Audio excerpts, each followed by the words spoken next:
Tala Fou talitono sao tato mo se kirisimasi fia male file mo ile nei tausanga. Ai usimaya lau whaafonga ile whaapoponga o Tala Fou mo le nei taiao lua sefuluono te sema lua felua wha.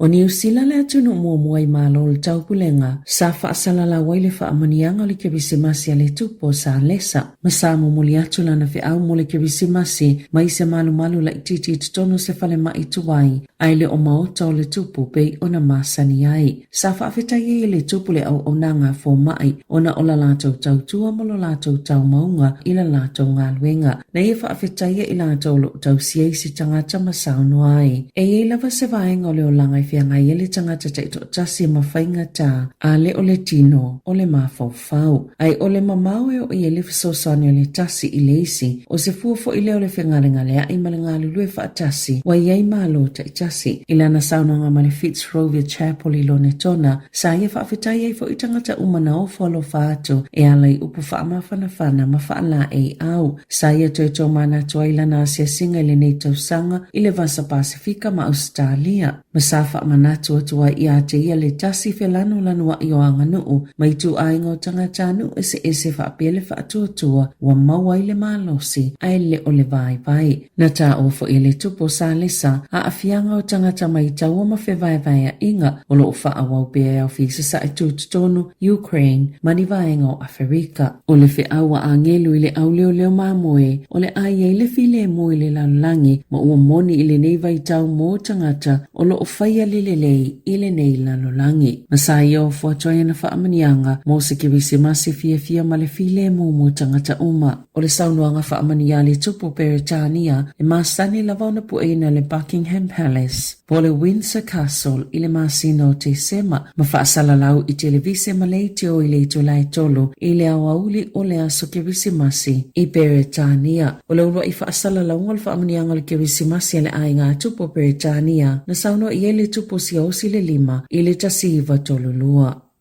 O tāpena sui al pule nganu o Hawke's Bay moni lolonga ono tutupu i le so, ona ole mamawhau te munga, ole la pata inga lanu moli na tu ina atu e la ufisa wa ai tau mo se teimi, mai le tai au nei mo Kispan tai da fiti ma le tu imatu o neipia, o lo wha amalo si ia la pata inga mai le ono le tai au na leila, e o atu le ono le tai au la sofareile Kispan, ma le iwa le tai au nei o atu le tasi le au auli le sofareile, i le tu imatu o Hawke's Bay, o le aono vavisi isi i le sua vai tafe. Maono yei fo ini tafenga malolonga fa apea mani solonga o ele na ta uele pulenganu o Hawke's Bay. O toi vala wina nisi o la au whaingaluenga mai alato malolonga. A wata penanga ui ileana ta uele met service e la ititi lava se avanoa e ono si iai ile lanu mumu le la pata inga. Ai olo o fautua ina ia vaenga Hawke's Bay na ia tangai ile upenga so ta inga le met service. Moni fa amatalanga la tamai ile tūlanga o le tau.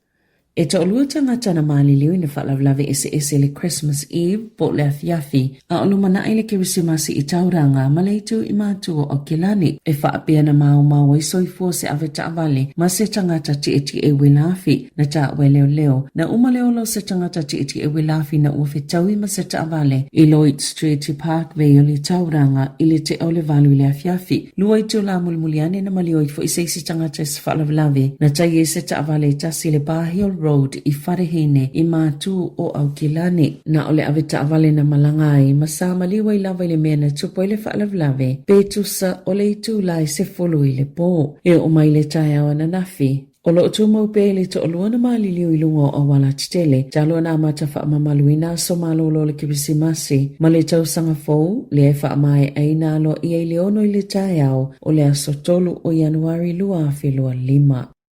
Na umale ulo se tamaititi ina ulave se taavali se driveway i Masetone, po se awala taavali ise maile awala tele le malo na whaalia leo na tupu le whaalavlavi le Atkinson Street, masali po tiatu ile te ala itito le tolu le awaulia na nafi, ulo wha ngā solo ia i suesuenga. Na malemo se tama itai i se matawhanga le wha north i lea au leo la solua. Na ta ue leo beto sau le luas full minute e te aile tasi lea au li na o la tau mawai se wala au se whalavilave i wai mamaku i saute o maa pere. Na ave ane lea tama itai mai le sami ma whaatino i elif sosani mo mua pe itai o se tūlanga wha noa sa le ima whaio na wha asao i nai. O le lapata inga le matanga luenga le wha asao e whaisi whainga tau le tala whaatai o wai mamaku mo tangata tae ele o na e whaisi so o le sami ma lolosi ngalu ma yeifo i vaenga o le o ngā sami e vavi lava o na loloto i le ipote le Water Safety New Zealand o lo ta awai e te ono sfuluvalu na mali lemo i le lua afe lua wha mai o mai le taimile nei i le lua afe lua tolu o to avalu sfuluvalu o mali lemo e ui o le to ono e mai le wha o ka pelielu. I whawhato New Zealand, wawala aulita maita i Sāmoa Tracy Sielenga Fili, ina ia titala tili matalia ina pea matatau whaaleanga nu, ma ia lava fo i eile silafia talwai, wa whaamutala na tautua maila na ngāluenga, ona ola na pea, po ola na tuali molo tailo na lima. Wala ta ile whātau sanga talo na ngā lue Sielenga Fili o Amerika Sāmoa, ile company wa alele le Hawaiian Airlines peitai na whaamutaina la na tautua le masina nei, ina uatala na pea ilona lima po le tuali ma le masina o me e mana tua ilona tamasanga sa ngasi tingaina o le tuali mo se vaenga tawa le angana u Samoa e whaailo i tala anga ma le ainga pena whaamtala ingina ilunga le ABC mo tangata Samoa o au mauinu ese e sili atu le tele o le winga ya ilato e toi whaamausali ati lelo lato tupu anga ai le ngata ilea e whaamanato ia tunu matupu anga na o maiai maalia e maini whaafina unga le tūlanga tala whea ngai o tūmanga ina ua whaamalo lole tama itai e mai salawa i Hawaii lea e tā Hawaii tele pe apolenisi ai tū maanga i whanua a Hawaii na whaalia le Hawaiian Airlines ele o se tūma se anga maasani le company le tala noi ni mata upu a tangata whaingaluenga te to atasi mai whaatanga ina fo ile au whaingaluenga e le whesanga i matanga tai pe o le vaenga e wa aia ato maisi ona iaia lātou pea e le a whaina isi tangata po ni ata le tāla whea ngai ai o tangata whaingaluenga i whesanga i mamalo e pe o e ngā lulue i lungo wa alele pai late maisi e le tatau ona iaini pea e whaali ali pe ilo atu ona o se vaenga whaatulanga ina o tōnginga lau whaingaluenga sa i o ina i le taimina talia inai i tutono le company lātou te malamalama lele i le tāwo pea matatau whaaleanga nu o i Hawaii peitai e ala foi ona iaia lātou tuutuunga ina ia mautinoa e tō mau pealo lātou whaaloalo i tangata iaia afianga mai pea e maasani foi ona ilo lātou polisi ma ole a whaawau pea na whaiale tūlanga au ngā lulue whaatasei ma le Alaska Airlines ele i le vātu nei na vali e se vaalele a le Hawaiian Airlines i le atau Maui mani ana pea se tele mai le ata tifanga o le moana.